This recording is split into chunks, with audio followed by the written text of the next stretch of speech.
ಇನ್ನೇನು ಮದುವೆ ಸೀಸನ್ ಬರ್ತಾ ಇದೆ. ಎಲ್ಲ ಬ್ಯಾಕ್ ಟು ಬ್ಯಾಕ್ ಮದುವೆ ಬರ್ತಾನೆ ಇರುತ್ತೆ. ಸೊ, ಹಾಗಾಗಿ ನಾನು ಕೂಡ ಪ್ಯಾಕಿಂಗ್ ಮಾಡ್ತಾ ಇದ್ದೆ. ನಮ್ಮ ಅತ್ತೆ ಮಗದು ಮದುವೆ ಇತ್ತು ಅಂತ. ಹಾಗೆ ಒಂದಷ್ಟು ಜ್ಯುವೆಲರೀಸ್ ಕೂಡ ಬೇಕಾಗಿತ್ತು. ಸೊ, ಹಾಗಾಗಿ ನಾನು ಸ್ಪಾರ್ಕಲ್ ಜ್ಯುವೆಲರಿ ಅವ್ರ ಕಡೆಯಿಂದ ಒಂದಷ್ಟು ಜ್ಯುವೆಲರೀಸ್‌ನ ತರಿಸಿದ್ದೆ. ಪಾರ್ಸಲಲ್ಲಿ ಏನಾದ್ರು ಬಬಲ್ ವ್ರಾಪ್ ಬಂದ್ಬಿಟ್ರೆ ಇಯಾನಾಗಂತೂ ಫುಲ್ ಖುಷಿ. ಅದು ಇಟ್ಕೊಂಡ್ಬಿಟ್ಟು ಆರಾಮಾಗಿ ಆಟ ಆಡ್ಕೊಂಡು ಕುತ್ಕೋಬಿಡ್ತಾಳೆ. ಸೊ, ಫಸ್ಟ್ ಜ್ಯುವೆಲರಿ ಬಂದು ಇದರಲ್ಲಿ ನನಗೆ ಮುತ್ತು ಎಲ್ಲ ಬಂದಿರೋದು ಹೈಲೈಟ್. ಅದು ತುಂಬ ಚೆನ್ನಾಗಿದೆ. ಕಲರ್ ಕಾಂಬಿನೇಷನ್ ಕೂಡ ತುಂಬ ಚೆನ್ನಾಗಿದೆ. ಸೊ, ಅದಾದ್ಮೇಲೆ ಈ ಒಂದು ಜ್ಯುವೆಲರಿ ಏನು ಸೆಟ್ ಇದೆ ಫ್ಯಾನ್ಸಿ ಸ್ಯಾರಿಗೆ ಎಲ್ಲ ವೇರ್ ಮಾಡೋದಕ್ಕೆ ಪರ್ಫೆಕ್ಟ್ ಆಗಿರುತ್ತೆ. ಎಸ್ಪೆಷಲಿ ರಿಸೆಪ್ಷನ್ ಟೈಮಲ್ಲಿ, ನೈಟ್ ಟೈಮಲ್ಲಿ ಏನಾದರೂ ಫ್ಯಾನ್ಸಿ ಸ್ಯಾರಿ ವೇರ್ ಮಾಡಿದಾಗ ನೈಟ್ ಟೈಮಲ್ಲಿ ಆ ಲೈಟಿಂಗಿಗೆ ಒಂಥರ ಚೆನ್ನಾಗಿ ಕಾಣಿಸ್ತಾ ಇರುತ್ತೆ. ಸೊ, ಹಾಗೆ ಪರ್ಸ್ನಲಿ ನನಗೆ ಇಷ್ಟ ಆಗಿರೋದು ಈ ಒಂದು ಚೋಕರ್. ನನಗೆ ಪರ್ಫೆಕ್ಟಾಗಿ ಸೂಟ್ ಆಗಿದೆ. ಇವಾಗ ಈ ಚೋಕರ್ ಒಂದು ವೇರ್ ಮಾಡಿದ್ರೆ ಸಾಕು, ಕಂಪ್ಲೀಟ್ ಲುಕ್ಕೇ ಚೇಂಜ್ ಆಗಿಬಿಡುತ್ತೆ.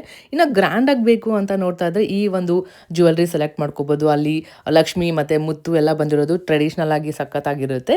ಸೊ, ಮತ್ತು ಇದು ಕೂಡ ಇನ್ನೊಂದು ಆಪ್ಷನ್ ಫ್ಯಾನ್ಸಿ ಸ್ಯಾರಿಗೆ ಅದಕ್ಕೆಲ್ಲ ಬೇಕಂದ್ರೆ ಇದು ಕೂಡ ತುಂಬ ಚೆನ್ನಾಗಿರುತ್ತೆ. ಸಿಂಪಲ್ ಆಗಿ ಬೇಕು ಅಂದರೆ ಈ ಒಂದು ಜ್ಯುವೆಲರಿನ ನೀವು ಸೆಲೆಕ್ಟ್ ಮಾಡ್ಬೋದು. ಸಿಂಪಲ್ ಆಗಿ ವೇರ್ ಮಾಡೋಕ್ಕೆ ಚೆನ್ನಾಗಿರುತ್ತೆ ಸ್ಯಾರಿಗೆ, ಮನೇಲಿ ಪೂಜೆ ಇದ್ದಾಗ ಆ ಥರ. ಇನ್ನು ಹೆಣ್ಮಗು ಇದ್ದರೆ ಅದೊಂದು ಅಡ್ವಾಂಟೇಜ್. ನಾವು ವೇರ್ ಮಾಡ್ಬೋದು ಮತ್ತು ನಮ್ಮ ಮಗಳಿಗೂ ಕೂಡ ವೇರ್ ಮಾಡ್ಬೋದು. ಇದಲ್ಲದೆ ಇನ್ನು ವೆರೈಟಿ ಕಲೆಕ್ಷನ್ಸ್ ಅವ್ರ ಹತ್ರ ಇದೆ. ಮತ್ತು ಕ್ವಾಲಿಟಿ ವೈಸ್ ನೋಡೋದಿದ್ರೆ ಯಾವುದೇ ಥರ ಕಾಂಪ್ರಮೈಸ್ ಇಲ್ಲ. ಕ್ವಾಲಿಟಿ ತುಂಬಾ ಚೆನ್ನಾಗಿದೆ. ನೀವು ಕೂಡ ಪರ್ಚೇಸ್ ಮಾಡಬೇಕಂದ್ರೆ ಅವ್ರ ಪೇಜ್ನ ಟ್ಯಾಗ್ ಮಾಡಿರ್ತೀನಿ, ಒಂದ್ಸರಿ ಚೆಕ್ ಮಾಡಿ.